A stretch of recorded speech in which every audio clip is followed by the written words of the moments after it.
It's the Hip Hop Gamer Show. What it is, Hip Hop Gamer Show. Tell me about one of your most challenging moments you've encountered trying to establish yourself as a viable or successful video game journalist. Intimidation. Like mad people, yo, Mamacita, for real. Like, yo, mad people was intimidated by me, yo. Like for real. Like I would go to like when I first went to E3, I got the belt, you know what I'm saying, do rag, wearing my wife beaters, you know what I'm saying, like just keep it in the hood, like you know what I'm saying, chain Mhm. on and everything. When people saw me, yo, they looked at me like, I hope no trouble starts. I'm like, Oh, yo, this is crazy. And then like I had other people that was like real down to earth. Like shout out to Michael Pachter, shout out to my man Scott Fry, PR. But you know, they was like, you know, real down to earth people that didn't look at me like that. So they pulled me to the side and we was having conversations and talking and building and it was amazing. But then I got to somebody else and he'll remain nameless, but I got to somebody else and he was like, yo, honestly, the reason why I speak to you because you're very intimidating, man. Like there's a lot of people that don't want to talk to you and because you know you look like trouble. But like now that I know mhm. you, now and I'm talking to you, like you know, like you're actually the best, one of the best representations of what we need in the industry. But on the outside looking in, you look like you look like the wrong person to mess with. Like we don't want, like it's just what it is. So you know, that's one of the biggest problems that I had. A lot of people didn't want to rock with me because of just the way I look and the way I talk. So, I mean, that's just, I mean, it's crazy. Like, you know, I had to deal with that. But once people started seeing more of my interviews and people started seeing how developers and everybody just opened up to me, they felt like they got a chance to know me through the video. So when they met me and they saw that that was really how I am and everything is authentic, it just made everybody comfortable. But for the first couple of years, I mean, I still may go through that now, but nowhere near as what it was initially. But for a couple of years, yo, it was very challenging, very Okay. challenging. So do you feel that their progress has been made? Well, progress has been made in terms of me. Like, you know what I'm saying? I can't speak for nobody else because a lot of times, you know, people keep themselves in a box because they allow other people to tell them how they are or how they should be. So you're never gonna make progress if somebody's telling you how you should be because now your progress depends on what somebody else said. And a lot of times you ain't gonna progress that way. So in terms of me, that nothing stopped my progress. I'm making shit happen. Like you know what I'm saying? But in terms of anybody else, you know, I would just tell them to, like I said before, like have no fear and know that you're great. Like don't let other people determine whether you're great or not. Know that you're great. Show it, display it, be confident with it. They say anything about you, so what? Let them talk. Like you know what I'm saying? But never have a fear to show that you're good at something and know that you're great at something. That's how I am. And any barrier that was against me, I broke that joint down, and it allows me to move forward and progress. And it's truly humbling, and it's truly a blessing. One thing that Damon Dash said, shout out to Damon Dash. One of the things he said is that um, the price of success is that unsuccessful people won't like you. So to me, I feel like that is so true. That's why you see so many people trying to tear other people down because they're jealous of somebody else's success, even though that person ain't do nothing to you. So Okay. yeah, man, it happens that Okay. way. So Okay. yeah. Let me ask you this. Have you ever received credit for breaking that Insomniac was going multiplat or Kratos appearing in Mortal Kombat and even the Halo 1 HD remake as you stated?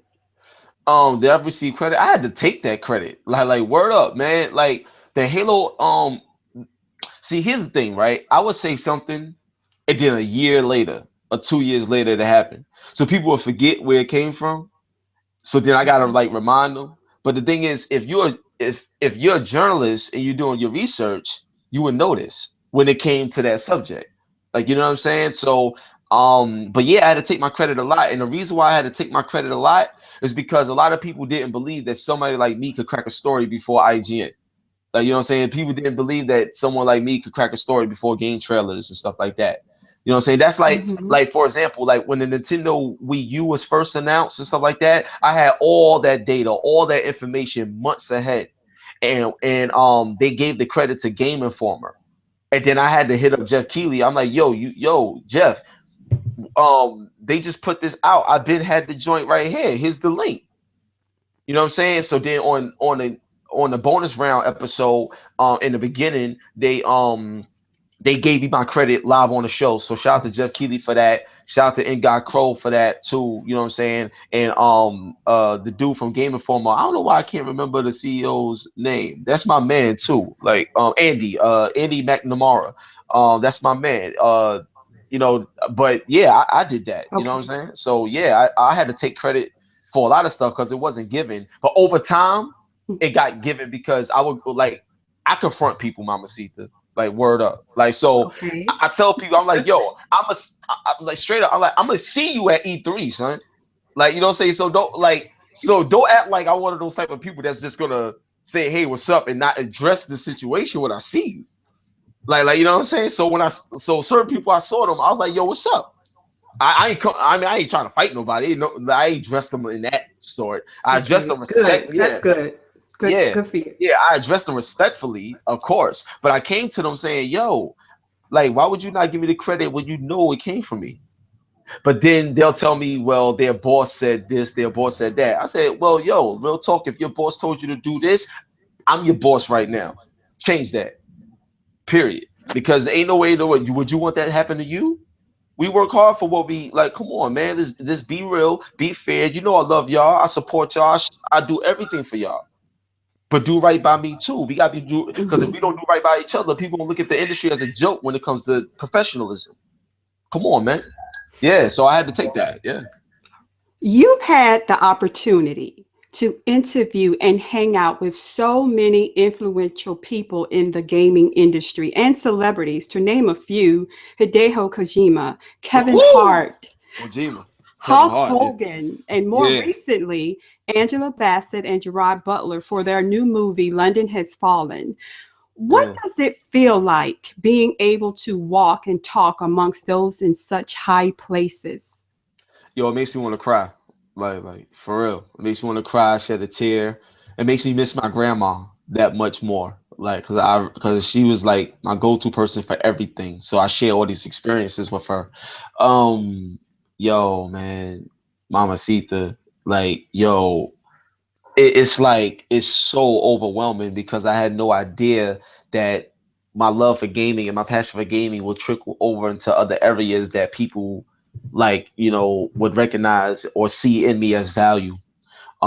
It is so humbling, but you get a wealth of knowledge in so many different areas of life, in business fields and entertainment fields, when you're able to have conversations with an Angela Bassett and Gerard Butler, Morgan Freeman, Kevin Hart, Ice Cube, like Hulk Hogan, all of them. And it's like, and I know a lot of people that's gonna be listening to this. As soon as you mention the word Hulk Hogan, they're gonna be there, oh, he racist, this and that. Listen, I'm gonna tell you something just on that subject. Um, yeah, like he did something that was very racist a while ago. It doesn't mean that that's the same person he is today. And when I met him, he showed me mad love. When DJ Who Kid hung out with him, mad love. Like people change. Like, you know what I'm saying? What bothers me is that people will go into other people's past and use that as a way to validate who they are today. And that's sad because then what you're doing is you're painting a picture of someone that that's who they used to be. People change. You know what I'm saying? Depending on life experiences that you go through. I've changed a lot. I'm not the same person I was when I was 20. I wasn't the same person that I was when I was 10. Like you know what I'm saying? You go through a lot of things. So I feel like it's very malicious the way people do that.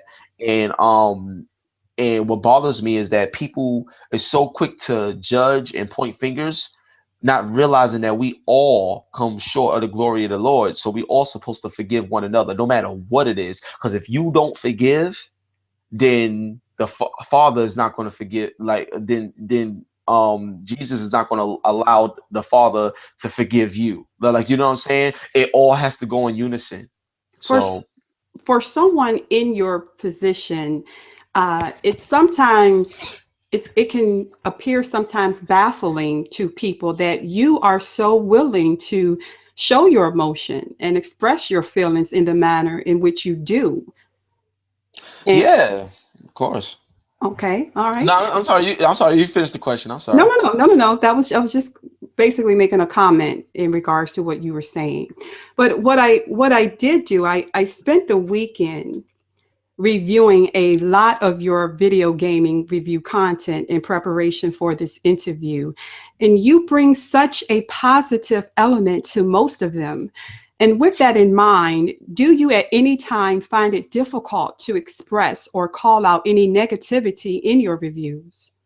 No, it's never difficult. I just feel like there's certain things that's significant and certain things that's not. I feel like we're in a day and age where everybody is spoiled and they feel entitled to everything, so they find something to complain about all the time. And also, a lot of people, they know that to keep their job, they probably need some drama to keep their jobs, so they'll find any and everything to nitpick at just to feel valuable and validated with their opinions in the industry. And I feel like that's just some real sucker shit. Like, you know what I'm saying? It really is. Like, for example, like, God bless the dead, Michael Jackson. Let's say you went to see Michael Jackson perform, right? And he had a killer performance, did everything, moonwalk, got the glove out, everything was amazing, right? And let's say uh when he went off the stage, he forgot to say thank you all, like something like that, and then somebody's doing a review on his performance and they took off a few points because he didn't say thank you all at the end of his show. Like, really? Like, you know what I'm saying? Is that important? Like, certain, I feel that people like they nitpick at everything. So when I play a video game, like, for example, Dying Light, right? I really love the story in this game so far, but I don't like the fact that you got to hit somebody in the head like a million times to try to kill them, and then your weapon breaks, and then you got to find this and find that. I just feel like there's a lot of fluff in the game. So and I got this on videotape as well. So that's a game that I see why people like it. On the parkour, everything is amazing, but it's a game that I don't have fun with. Bloodborne, it's another game. I know why people love it, but I don't have fun with it because I feel it's very unbalanced. You know what I'm saying? Okay. So, but for the most part, I don't have nobody telling me what games to review. Okay. I review whatever I want to review. So whatever I'm interested in, I review it. And 97 to 98% of the games that I review, I like because I'm interested in those. And usually what I'm interested in, I wind up liking. Like, you know what I'm saying? So that's where most of the positive reviews come from. And even if I say something negative, it's all about the approach. You see what I'm saying? I'm not one of them journalists that'd be like, "Don't buy this game," or "It sucks. It's piece of shit." And all. Nah, yo, these guys work hard. These girls work hard to make a game, whether it come out the way they wanted to or not. You can't knock the fact that they worked so damn hard to try to do something. And you, as a professional, need to respect that. So if I don't like something in the game, I will respectfully say that, hey, I wasn't feeling this. I think you should try to do it that way. But I like this, blah, blah, blah. This wasn't really that good because of that. Like, have a respect to the craft. And that's what I Okay. feel people don't got no more. People don't got no respect. Think about it. People talk so much shit about other people, but can't do what they talking shit about. Wow. It's crazy. Well, I'm looking at the comments in the chat room, and B Money states, I think Hip Hop Gamer is one of the most passionate gamers. He always highlights the best in games, no matter the game. I can appreciate that. And this leads me to your Street Fighter V review, where you stated it is easily, hands down, the best looking Street Fighter ever. And during your review, you stated, and I quote, gamers, a lot of them are very spoiled and have a Yes. sense of entitlement, and it's ugly. If you don't know where you came from or aren't willing to do the history on where we came from when it comes to gaming, then you are never going to truly appreciate how we're moving forward. You went on to say, and I feel that's a big problem in the growth of our culture, not financially, but respectfully, end quote. Now, what do you say to the gamer who feels if they pay $60 for a video game, they are entitled to expect the game to work out of the box and contain the content released in previous versions?